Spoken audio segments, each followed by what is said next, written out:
Rabbi said, good morning. Good morning. It's the 9 days. We don't normally have a 9 days drasha. We actually do, but you didn't know because last year we weren't around. So we're doing our 9 days drasha. We call it the 9 days drush. And what we're going to be discussing is some halachas about the 9 days. Some mefurish halachas that were given to us in the Torah, in the Chumash. Just kidding. And then we're going to also be discussing where we should really be and what the focus is for the 3 weeks, 9 days, and what it's all about. The 9 days, Rabbi Isai, is the end of the 3 weeks, which is all the time that we're mamish and avelas for the big base of Mikdash. And I don't think, and it'll get a little bit more serious, I don't know if we honestly are really mourning. I think like when you're like in camp and like they pull out the megaphone and say there's no swimming, everyone's not like crying because the base of Midrash was destroyed. I think they're crying because they're wearing their bathing suits under their pants and they're like mamish now all soggy. But the real mourning needs to be the fact that we lost the base of Midrash. You have to understand, no one understands what the base of Midrash was like. What it was like to have it, and we don't really chop. It's all like a big, it's like all a big Disney movie, right? The whole Torah, the way it was given to us. But the whole destruction was because of what? Because what happened? Because Kamsa, Bar Kamsa, stuff like that, right? People were just not getting along. People were judging, and people were speaking Lashon Hara, and there was sinas chinam. And not to be confused with Sinas Kinim, which was during the Makkos of Kinim. This is a little different thing. These weren't little buggies. These were mamish, huge bad things. And why are we so focused during the 9 days on the mourning and on these things when we're trying to rebuild the base of Midrash?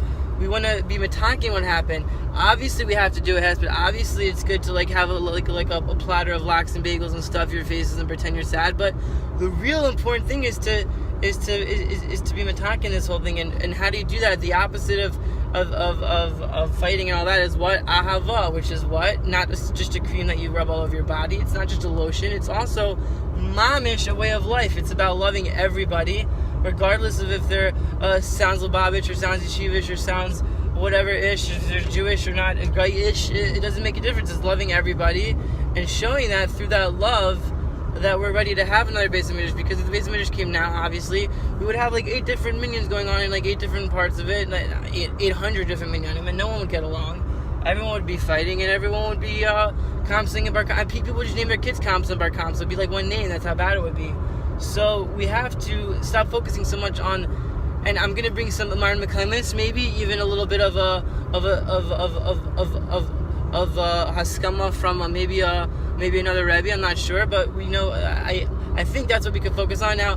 Again, I'm not ready to necessarily give over so many halachas because that's not where I'm holding, but I think maybe we can bring someone who can. So that's why I was able to get a hold of a huge Talmud Chacham, a big Baal Ava. A big Baltashlis. And here, let's see what he has to say. Guten Chodesh, Rabbi Isai. Guten Chodesh, Rebbe. Shalom Aleichem. Thanks for coming to Yeshiva. It's very gewaldig to be here in the Beis Medrash with Riburuch and the Olam. So first I wanna say that Riburuch Mamish hits it on the head like he always does, and I'm not talking about masturbation, Chas v'Shalom. Yeah. Or just hitting my head. Hitting your head. Yeah. Like that. Right. No hitting the head. No. All right. So anyways, Baruch Hashem, the real avodah is about ahava. We know that the Beis Hamikdash was destroyed because of sinas chinam, and the way it came about was through a story of Kamsa and Bar Kamsa, where there was such hatred between Yidden that from a simple mistake and someone was very makbid that they should have just a little bit of dignity, a little bit of kavod, and the other person plus refused him. He didn't care, no matter even for money. And when you know a Yid is turning down money, then something big is going on. And if a Yid is ready to turn down money, not just to see mashas, just not to forgive someone so that he can have a little bit of kavod and save his dignity, that it mamish reminds me of the state that Klal Yisrael is in today. So we really have to look at each other, and we have to find things to love about each other. And sometimes it's hard because there's a lot of things to hate about each other, and it's true, but really it's not true because those are things that we made up. Rebbe Rosie told me that that everything that we see in somebody that's negative is a pagam that we're really seeing in ourselves, and that's why we're seeing it in that person.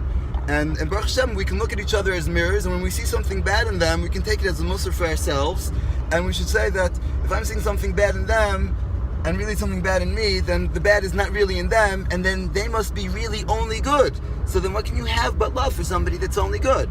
So every time we see something bad in someone, something we don't like, we should say, Baruch Hashem, I have an avodah to do, I have work to do on myself, and whatever I'm seeing in them, that's pushing. It's a message from Hashem that, look, I'm showing you what your avodah is, what you need to do, because sometimes we're very lost. There's so many things and it's so hard and we don't know what to do, we don't know where to start. So maybe that's like a little hint what to do, and then we can say, and this person, it thought I didn't like him, but really Hashem's telling me he's perfect and he's great and I love him. And it might even help if we can maybe list some of the things that, and correct me again if I'm wrong, because I'm coming from a place of absolutely no what's it called, facts, but I don't think the Beis Hamikdash, I'll list things that Beis Hamikdash wasn't destroyed for. I'm pretty sure that these things could be what's it called, that these things could be verified by Rabbi Ali, but again, I could be wrong. I don't think we learned anywhere that it was destroyed because people weren't wearing hats and jackets to davening. It's true. It was not destroyed because they were not wearing hats and jackets. And by the way, they were not wearing hats and jackets to davening. Ooh, really? Even in the Beis Hamikdash? Even in the Beis Hamikdash. The Kohanim were wearing their hats. Is a different kind. They didn't wear black hats. It was like a KKK type of... It's similar to KKK. It was like a white turban. It was also similar to what some of the Hasidic women wear in the bungalow colonies. They put a shvimkleid on their bodies, and they put a nice white turban on their head. It's very Mima Maxish type of stuff. And the white turbans on their head is mamash, it's a zecher to the Beis Hamikdash, to the Kohanim doing the avodah. It's also zecher to the Q-tip, which was invented much later. But we'll get there. But like all other things that were invented later, really it was given to Moshe in Har Sinai. So the secret of the Q-tip existed, but it wasn't the time yet for the revelation. 9 days, and we don't do the orgasms, Rabbi Isaac, right. We discussed this. But it wasn't destroyed because people weren't coming to Shul on time. It wasn't destroyed because women were wearing were showing a little bit of their hair. I don't think. It wasn't destroyed because boys and girls were hanging out outside of the chutzir in mixed scenarios. It wasn't even because of mixed dancing. It wasn't because of a tremendous amount of blue shirts going on during yeshiva, and even Chas Hashem, not on Rosh Chodesh, but even on Rosh Chodesh, blue shirts. It wasn't because of that. It wasn't because people were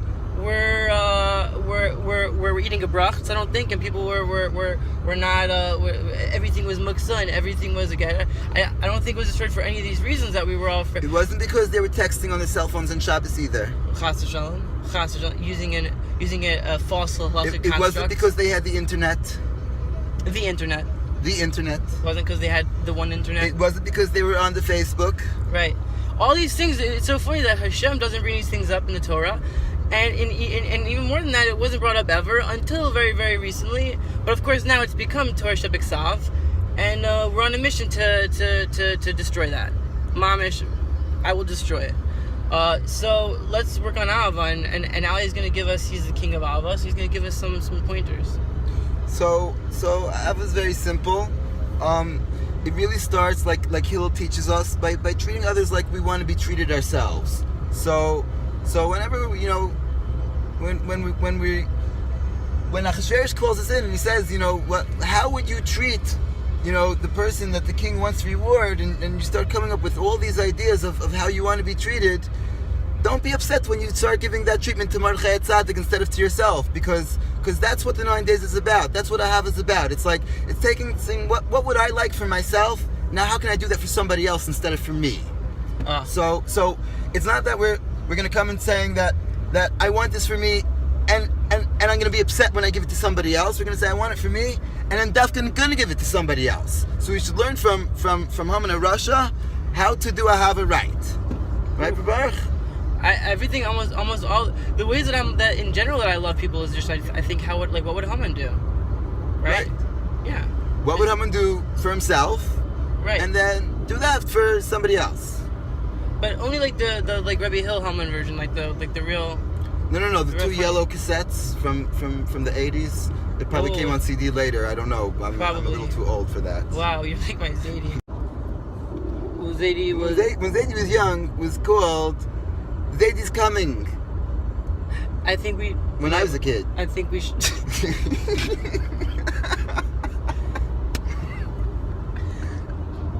So, 9 days halachas, Rabbi Isai. We were getting into a very deep discussion. We were in some serious tangerines, and Reb Ali was explaining to me some of the actual things that are minhagim and some of the things that are written in the Torah about the 9 days. So if you have questions about like what you can and can't do, and you're just sort of feeling a little guilty, this might help you. So first of all, like we were saying before, I just want to finish that the focus that we usually have. Coming into the 9 days and 3 weeks, the way we were raised and what they told us was very important, was focusing on the things that we shouldn't do to mourn. So first of all, I wanted to say that what we, like the Baruch said, let's stop focusing so much on the feeling, the mourning, and focus more on getting into the tikkun. So that's done with ahava, and I think that we'll actually accomplish a lot more and really take more steps towards building the Beis HaMikdash, not by not swimming, and not by not taking showers, and not by not eating meat, but more by actually taking steps towards building the Beis HaMikdash by acting with more ahava and just trying to train ourselves to be more ahavadik people, love more dik, ahavadik.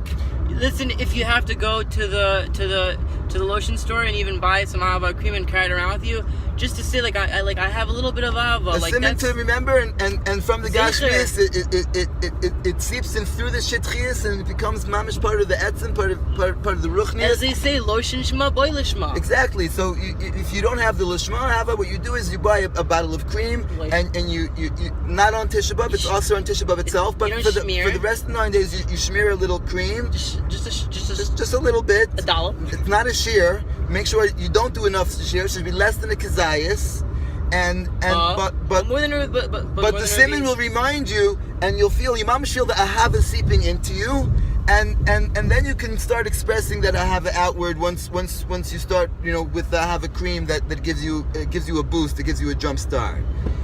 This is sponsored by ahava cream. Then let's focus on what we shouldn't do, because there's the assay and there's the lois assay. So as far as the lois assay, first of all, like Baruch said, we should first focus on what it says in the Torah, and remember that that's nothing. The Torah doesn't say anything about anything, because this happened much after the Torah was written. So considering that really